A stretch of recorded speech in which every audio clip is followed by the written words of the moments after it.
Alladzi anqadha dhahrak, yang memberatkan punggungmu. Nah, jadi kan gitu kan. Jadi cara untuk kita membebaskan beban-beban pundak, beban kehidupan, beban pikiran dan sebagainya ada dengan cara sholat.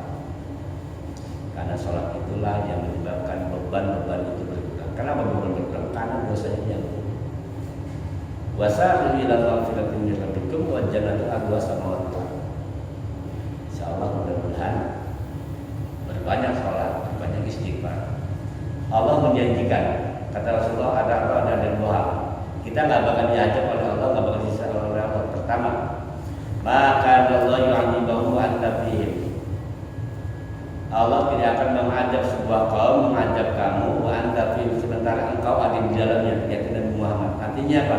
Orang yang senantiasa menyertakan Nabi Muhammad di dalam hati dan hidupnya, dia nggak akan sisa oleh Allah. Inilah pentingnya kenapa kita selalu bersalawat kepada Rasulullah SAW. Jangan pernah putus salawat. Selama kita masih rajin salawat, wa anta fihim, selama engkau masih ada di dalamnya, di dalam hatimu, kita selalu pautkan hidup kita kepada Rasulullah dan menjalankan sunnahnya, dengan bersalawat dan mengikuti segala apa yang Rasulullah kerjakan. Insya Allah Allah tidak akan mengadab. Itu yang pertama. Yang kedua, amakan Allah yu'adzibuhum wa hum yastaghfirun. Allah tidak akan mengadab kalian, mengadab sebuah kaum, hum yastaghfirun, selama mereka beristighfar. Jadi dalam hidup ini jangan pernah putus istighfar. Rasulullah saja yang sudah dijamin masuk surga, yang masuk, yang megang kunci surga masih istighfar setiap hari minimal 70 menjelang tidur. Lah kita istighfar kepada Astagfirullah, astagfirullah, astagfirullah. Insya Allah orang yang selalu istighfar Allah jaga, Allah jaga dan bersalawat. Ada yang bertanya gini, Ustaz, kan kita kan iyyaka na'budu wa iyyaka nasta'in, hanya kepada Allah kita meminta, hanya kepada Allah kita mohon pertolongan, menyembah dan mohon pertolongan. Terus kenapa kita harus ke Nabi Muhammad? Ya Rasulullah agisna, ya Rasulullah agisna, ya Rasulullah tolong saya, ya Rasulullah tolong saya. Kenapa nggak langsung ke Allah aja? Ada yang nanya gitu? Ada tak? Kenapa kita minta ke Rasulullah bukan ke Allah langsung? Pada hakikatnya begitu. Pada hakikatnya kita minta ke Allah. Tapi minta ke Allah itu kita butuh rekomendasi dari orang yang terdekat kepada Allah. Siapa? Rasulullah. Kalau sudah dijelaskan, tidaklah Allah ciptakan alam ini kalaulah bukan karenamu. Siapa? Ada Nabi Muhammad. Alam raya ini diciptakan karena ada Rasulullah. Segala macam yang terjadi di alam ini adalah melalui Rasulullah. Makanya itulah pentingnya kita bertawasul kepada Rasulullah. Ya Rasulullah, tolong mintakan ke Allah agar urusan saya diselesaikan. Ya Rasulullah, tolong mintakan ke Allah. Ya Rasulullah, tetap minta ke Allah tapi melalui itu disebut dengan tawasul. Salah kalau orang minta ke Rasulullah langsung, Rasulullah tolong saya, Rasulullah tolong saya, ampuni saya Rasulullah, ampun dosa saya Rasulullah, itu yang salah. Kita minta ampun dan dosa kepada Rasulullah itu salah. Tetapi kita minta ke Rasulullah supaya minta diampunkan ke Allah segala dosa-dosa kita. Ini jangan salah. Ya. Kenapa kita begitu? Karena kita merasa kita itu manusia hina, manusia yang zalim, manusia yang dosa. Malu rasanya kalau minta langsung. Malu rasanya kalau minta langsung. Inilah pentingnya kita bertawasul kepada Rasulullah. Kenapa Rasulullah Allah sampai menyuruh kita yusalluna bertawasul? Karena memang Allah nyuruhnya begitu. Allah saja berselawat, malaikat aja berselawat. Kalau berselawat Allah dan malaikat beda. Nah kita ketika minta kepada Allah, wayahnya aja minta rekomendasi kepada Rasulullah. Bapak rekomendasi sesuatu kepada pejabat tinggi, kalau ada rekomendasi susah Pak. Susah, kita tahu diri. Memang Allah itu maha pengampun, Allah maha pemberi. Tapi ampun dan memberi Allah akan lebih cepat kalau dicolek sama orang sebelahnya. Kan gitu kan? Kasih ya Allah, itu hamba-Mu, itu umat-Mu. Oh umat. Itulah tujuan kita bertawasul. Karena Rasulullah itulah nanti akan menolong kita di di akhirat. Kalau di sini kita nggak pernah nyebut nama Rasulullah, bagaimana nanti di sana kita akan dipanggil oleh Rasulullah? Ini kalau begini tetap mintanya ke Allah, cuma Rasulullah sebagai perantara. Wa rafa'na laka dzikrak, dan kami tinggikan namamu. Siapa Nabi Muhammad. Ulama berpendapat Nabi Muhammad ditinggikan namanya salah satunya apa? Di mana ada nama Allah pasti ada nama Nabi Muhammad. Dalam sehari aja, asyhadu an la ilaha illallah wa asyhadu anna Muhammadan rasulullah. Satu-satunya manusia yang disebut oleh miliaran orang dalam sehari siapa?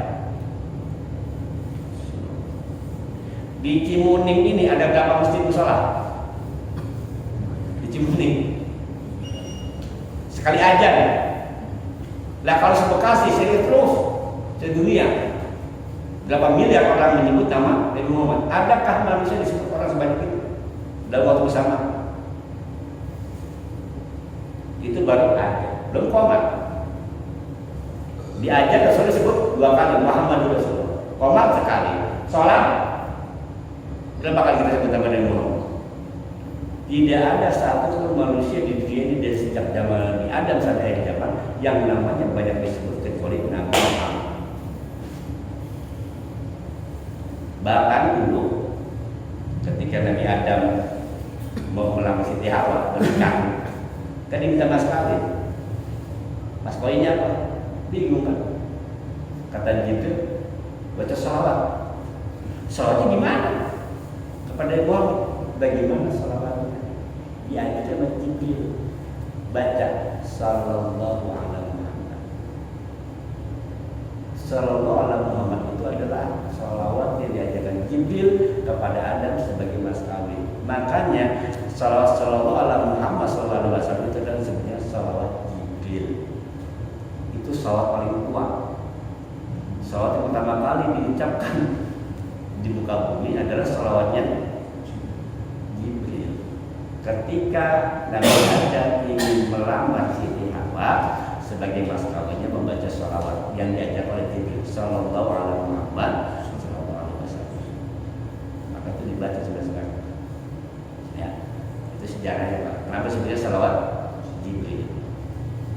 Kalau dibilang kan itu sebagai apa? Buat rezeki ya sebagai ya kan nikah rezeki istri rezeki sebagai pembuka sesuatu yang halal menjadi yang haram menjadi Allah mudah-mudahan. Mujahid mengatakan bahwa mana yang dimaksud Allah tidaklah aku sebutkan melainkan namamu, disebut pula bersamaku, yaitu dalam kalimat aku bersaksi bahwa tidak Tuhan selain Allah dan Muhammad adalah utusan Allah, atau dalam syahadat. Bahkan dulu ketika Nabi Adam itu diusir ya, di skenario gitu kan. Kemudian beliau itu selama 40 tahun membaca doa Rabbana zalamna anfusana wa in taghfir lana wa tarhamna lanakunanna minal khasirin. Itu 40 tahun Pak. Doa minta ampun itu. Ngaku sebagai hamba.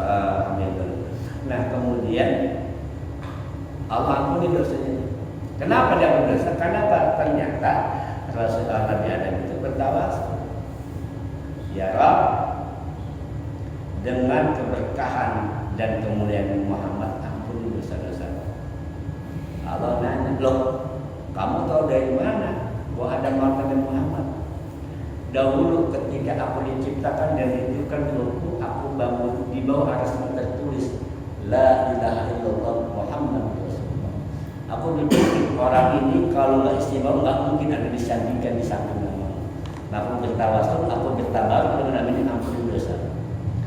Dengan menyebut Nabi Muhammad, ayat Nabi Adam diampuni dosa. Itu jadi nama Nabi Muhammad itu jauh sebelum diciptakan jasadnya, nama Muhammad sudah ada. Begitu sedemikian rupa tinggi. Nah, di dalam kehidupan sehari-hari kita, ketika kita sudah dilapangkan dadanya, urusan dipermudah, dosa diampuni, ya kan? Apa-apa enak, insya Allah Pak, orang juga akan menyebut nama kita. Menyebut nama kita, tapi dalam sebutan yang baik. Warofahna, bukan dijatuhkan, ditinggikan namanya. Insya Allah mudah-mudahan. Kemudian